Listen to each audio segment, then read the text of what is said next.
morning, y'all, and welcome back to my channel. Thank y'all so much for tapping back in to see what I have to say. I promise y'all, it truly does mean the world to me. But with that being said, what are we talking about? We're talking about Hedera in this one, okay, you guys? Yo, there was an interview done by Brandon the HBAR Bull, okay, you guys? But it was Gregg Bell, the Chief Business Officer of Hadera Foundation. Y'all truly understand.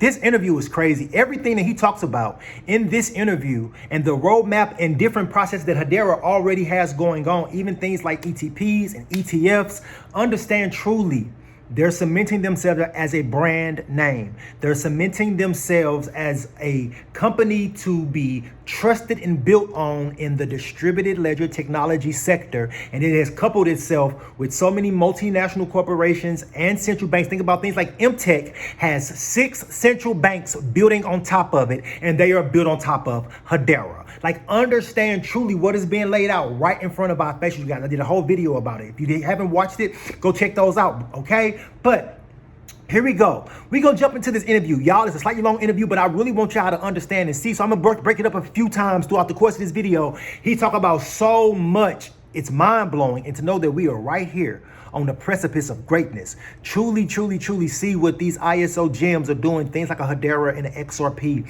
and a Quant network. Understand what's happening. I will be right back. Here's clips from this very first part of this interview. HBAR ETF. I got an exclusive interview with Gregg Bell. He's the Chief Business Officer at the Hadera Foundation for some exciting updates. So, Greg, we've seen that you're making the rounds. We've seen you on various media outlets out there spreading the good word about Hedera and the HBAR. We appreciate you coming on here today. Welcome. Thank you. Excited to be here. Yeah, it's been a lot of fun. There's a lot to talk about in the ecosystem. And so, part of our job is to amplify the awareness and happy to do so. It's a lot of fun.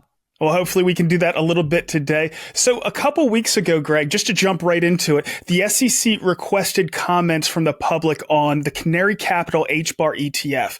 From your perspective, how's the process going and what are your expectations around approval and launch?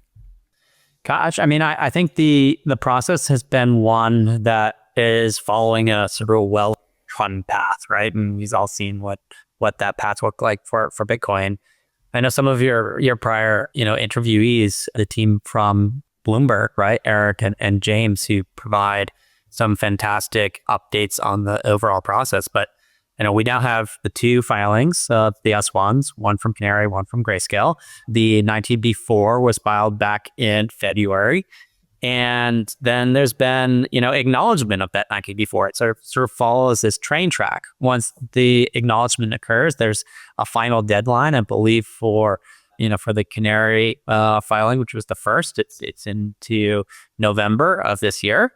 And they put out the odds. So, of what I've seen was most recent odds at approval within the calendar year of 90% or greater. And so, that looks quite promising. I think you add to that some of the attributes around the way that, there are CFTC regulated futures. They have a column that says, does the SEC currently view as commodity?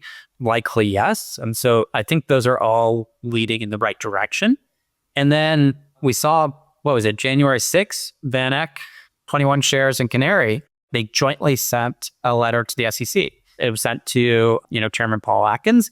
And it was urging them to return to this, decades-long process of first to file, first to approval. And I think that's very beneficial for Hedera and for HBAR because of the fact that the Canary filing was so early in the overall adoption of ETF filings. And so, if there is a change of the way that the Bitcoin was approved, where everything was done simultaneously, this would be reverting back to that norm.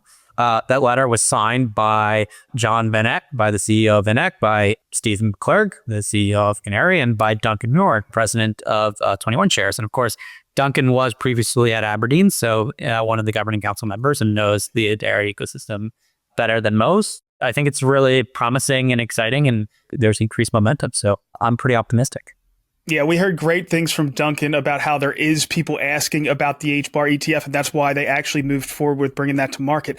Now, I was speaking to the issuer of the first international HBAR-backed ETP, Valor, a few weeks ago. I hadn't looked in a while, but I was pleasantly surprised that their HBAR-backed products now have 8 figures in assets under management. As we mentioned, 21 Shares is going to be launching a similar product, but the U.S. products could be even more impactful. What are your thoughts on potential inflows that could result from these products?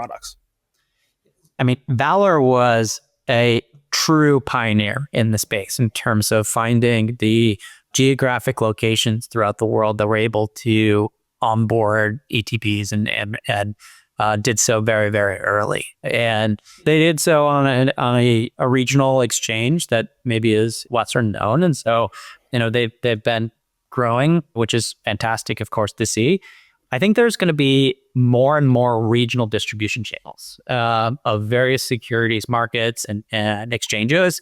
And, that will grow beyond the German market where many of the ETPs are today. And of course, the ETP is sort of the European version of the US ETF product.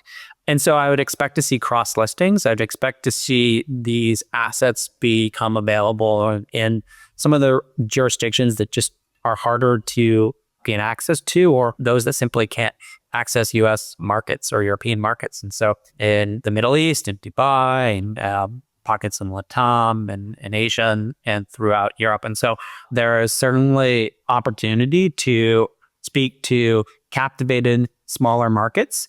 And, these ETPs, I think, are really efficient to gain access to HBAR without having to worry about the custody requirements and other components and knowledge related to the cryptocurrency ecosystem. You can just go directly through your broker or buy these assets with legacy rails. And so I'm quite favorable in terms of the adoption flows that will happen as they become more and more options for investors. The US, of course, is the biggest, right? And so the US has multiples in terms of the capital. And so as the US comes on board, it also drives awareness. Part of it is accessibility, and then part of it is awareness. And so I think there will be a big marketing component as these products become available in the US. Fantastic point. Now, as we've discussed in the past, basketed crypto ETFs have tremendous potential as well.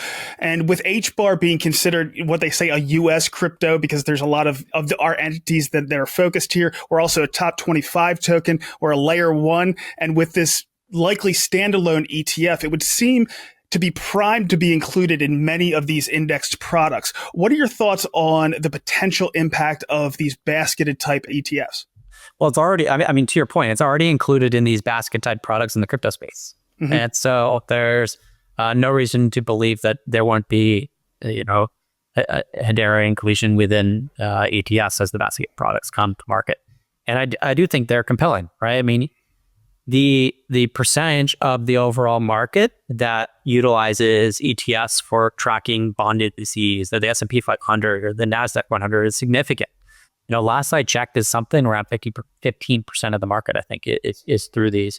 And similarly, Bitcoin, we've got the Bitcoin ETFs. Those, I think, are around 6% of the overall market cap is now being held in the ETF products. And so I think that there's several different narratives that are beneficial. So if you're constructing a US basket, or you're constructing a top 20 basket, or you're constructing a basket that is specific to financial infrastructure or tokenization, Hedera fits very well within a lot of these narratives. And that's where passive investing, index investing really has been something that for the last generation or two, you've seen more and more influence. And so that certainly is a benefit. Well, truly see, y'all, this is a vision of Web3 that was cultivated and built out by some of the largest players on the planet. I'm talking about things like, your Bank of International Settlements, your central banks, your standard organizing bodies, things like the ISO and the IEEE and the IUTI. Like they have come together in harmony, in unison, building out global standards. And now that these global standards are pretty much in submission They are now at the level of the regulators now building out literally codifying law for the countries that literally fit up under those global standards like a glove, so that we can continue to do harmonious global commerce with each other. But the thing about what Web3 is going to do is it's going to completely erase borders as far as money is concerned. As far as the transaction and sending and receiving capabilities of money, it is getting ready to completely erase borders. You will be anywhere, any place on the planet, and be able to send anybody else money anywhere else on the planet, as long as you know the credentials as far as their digital ID and whatever else you'll need to send that money. And that stuff already be baked into these people's contacts. Understand truly what's being laid out with things like digital ID, which is also coming, that's going to be attached to that digital wallet. Understand what's happening right now, and there is this shift happening and going on. You have a player like Hedera right in the middle of it, being able to facilitate not just the transactions from the USDC or any other type of transaction that's going to be built on top of any type of company's network. As far as carbon credits or supply chain, it doesn't matter. Payroll, it doesn't matter. Then now couple that with the institutional investors investing in ETFs and ETPs. That's so much capital flowing through this network. It's going to be crazy, you guys. Trust me. It's going to be insane. But anyway, there is more from this interview. Y'all really tap in and really understand the stuff that he's saying, because he has a front row seat at the table, because he is a part of the decisioning body. Follow me on this, because I'm always going somewhere. I'll be right back. One of the things that, I've been looking at is the fact that Bitcoin has had that tailwind of having those ETFs in the market for some time. And I think that can attribute some of the outperformance of Bitcoin. Now, we've had the ETH ETFs in the market as well, but I think ETH has had some other issues it's been contending with. Do you think that these altcoins that are going to be getting the ETFs, do you think they're going to be lackluster, or do you think that there is demand for those type of products? I think there's absolutely demand. And a lot of it comes around the narratives, right? I mean, Ethereum has had scaling challenges that have been these scaling debates for a variety number of years now. And that's why you see a whole bunch of different altcoins that have come and said, all right, we specialize in scalability. Well, Hedera have proven scalability rather than just saying it, right? And so I think that there is the technology narrative that you can look at Hedera and say, all right, it's the greenest. It has, fixed and affordable fee structure. It has the throughput that is required from its institutions. It has the proven scalability. And then you compound that with the brands that ultimately operate Hedera. And these are brands that a whole generation of people are familiar with that may be new to crypto, but if they're trying to gain exposure and they're sitting there and saying, well, I can get exposure to something that I really don't understand over here, or I can gain exposure to the protocol that is being run by Google and IBM and Nomura and Aberdeen, Mondelez and Dell. Okay, these are technology financial giants, corporate giants. And if Fortune 500 picks a chain, they're picking Hedera, that alone says enough. And, I should be paying attention to this asset. And so I think that there is a lot of positive momentum when it comes to the Hedera story. And I think that a lot of the investors that are going to be gaining access through these kind of products, they're used to doing research. And as they go down that rabbit hole, they're going to find things like the Carnegie Mellon COQ proof that was done for the ABFT security on Hedera, or the University College London study that found that Hedera, like you mentioned, is the greenest on earth. And then, of course, going down the rabbit hole of the council itself and how they're involved in the things that they're building. I think that's a good path for those people that might be a little... Go ahead. It fits within, a technology vertical that already exists with a lot of traditional asset managers and advisors that are making allocation decisions for their clients.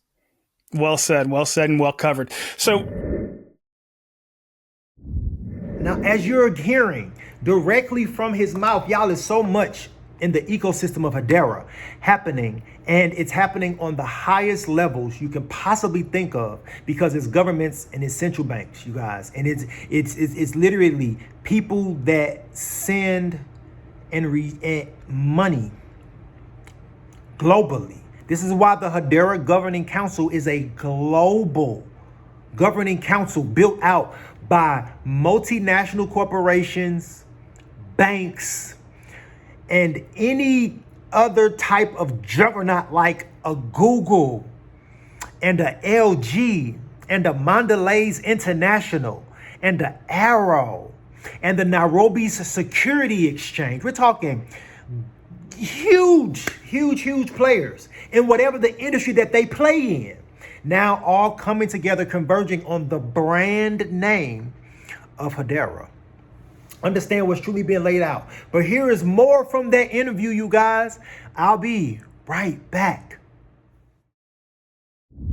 We know that you're not just focused on ETFs there at the foundation. What else has you excited? Gosh, well, ETFs, ETPs really are just taking a digital asset and wrapping it in the traditional format. That's one direction.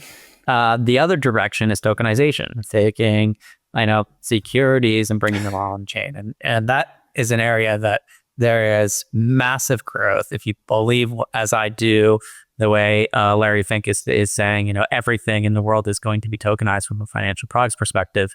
There are certain protocols and certain needs that institutions require to be able to really adopt new technology. They need the scalability. They need the uptime. They need to have the ability to budget accordingly. Like, fees for transactions and securities can't be subject to 2,000% changes over any given moment because of a transaction or volumes that are occurring on the other side of the world, because there's a meme coin drop or an NFT that's really gaining excitement, and now there's congestion that also correlates with downtime. So it's the scalability, and then the collateral mobility story is one that is a lot of people are talking about, that also relies on sort of the throughput of the network. So there's a whole bunch of different components. When you add to that the regulatory compliance, the fact that Hedera is OFAC, or sanctions compliant, that removes a whole nother risk factor that an institution has to overcome in order to say, I'm going to utilize this technology. Because corporate risk that everybody is taking on here, that says, all right, am I going to enable this technology or not? And the more that you can, check the right boxes, the easier that adoption is. And so there's lots of those conversations ongoing. There's lots of tokenization that I will expect to see, and more innovation. So it's not just, hey, this is a new distribution avenue, but here's something that can be done by embedding a smart contract to create automation, to create more efficient markets, to create higher yields, less risk to the underlying system, greater transparency. All that's coming, and that's to me really exciting. Well, it's following the progression that I would expect. We had the initial proof of concepts around, NFTs or just straight up DeFi and DEXs, and that moved to commodities exchanges. We had Verto and the Digital Commodities Exchange, both built on Hedera. And now we're seeing KDX, the Kenyan Digital Exchange. Of course, that's going to take some time to come to fruition, but that's one of the Hedera Governing Council members, the Nairobi Securities Exchange, which is actually doing that. But it's following that progression that you would expect to eventually have the proof of concept for the New York Stock Exchange and the NASDAQ and the Texas Stock Exchange, the FTSE, and so forth. So, when I look at Hedera, I like the path that we're going down, becoming those new financial rails for pretty much everything in the traditional financial space. There is a world of opportunity. We're only scratching the surface. Well said. Great. Now, y'all just heard even more from him, and y'all for real. And if it was just everything that he said in this video, it would be incredible, right? But understand, now we getting ready to tap into something totally different, which is AI. And just a small little piece of what he had to say about AI and what Hedera is doing in regards to AI right now, currently today, that literally is codifying infrastructure, y'all. Follow me on this. That brand name of Hedera is going to be something synonymous with your huge players like a Google, like a LG, like a Mondelez International, is going to be very, very well known in the realm of distributed ledger technologies. Follow me on this because I'm always going somewhere. But here we go. There are AI processes and these AI bots and other things that are going to be flowing over Hedera's network. And I will be right back. Is there anything else you'd like to cover before we let you go? Gosh, we could keep on talking for hours. We didn't even talk about AI, and to me, that's one of the biggest, most exciting areas. Do it up. Absolutely. You get to robo advisors being able to utilize now the Eliza OS plugin, which is one of the core operating systems for AI. And so Hedera plugins exist for Eliza OS, and so that's more of the progression from Talk to Me, which is the way most people interact with AI today, right? Whether it's through ChatGPT or otherwise, or a prompt, an LLM, communicating, Talk to Me. Maybe that's by X or some other platform. But it's moving from talk to me to do this for me, buy this for me, generate this for me. That requires these operating systems that can actually connect, and then the rails by which the operating systems will ultimately execute. It's a different advertising campaign. You're not advertising to an individual saying, "Hey, utilize this because the brand is there." No, an operating system will look and see what is the uptime, what is the cheapest cost, what's the fastest throughput.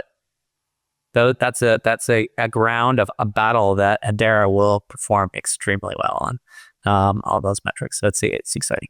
Yeah, the agents aren't gonna have those crypto biases that we see all the time in the space, the tribalism, all that kind of stuff. They're just gonna say, what is the platform that's best for what I need to do? And as more of the crypto exchanges start to engage in securities, which they all are seeking to, follow the models of many of the broker dealers in the US that have now, both crypto and securities, only gonna further move the needle in terms of the adoption. Couldn't agree more, Greg. We appreciate you taking the time to come on here today. And I know you're working on a lot of different things. So as you get more things going, you move down your roadmap, you're always welcome back. Appreciate it. Now, y'all just heard everything he had to say in regards to Hedera and the AI processes that are being built with the hash graph. Their distributed ledger technology, you guys. Truly, truly see that this is a vision. And if you tapping in to channels like this and you truly understand what a Hedera is doing, because they actually have more transactions on their main, and I believe it's at 71 billion plus transactions. No one else in the world has 71 billion transactions on their mainnet. But Hedera, the closest one I want to say is maybe a 20 or 40 billion. And that's like Solana or somebody. Truly understand what's being laid out right in front of our faces, you guys. I promise you. Follow me on this because I'm always going somewhere. And until the next time, I appreciate y'all so much. I appreciate y'all for real, for real, for real. We on the road to 4,000 subs, and I appreciate every single one of y'all. I truly do. And if you made it all the way through this entire video, type in the words "Hello Future," because that is Hedera's slogan, "Hello Future." And if you truly understand and see Hedera's vision, you will know that the hello of your future is going to be incredible. Till the next time, y'all already know I appreciate you. Peace out.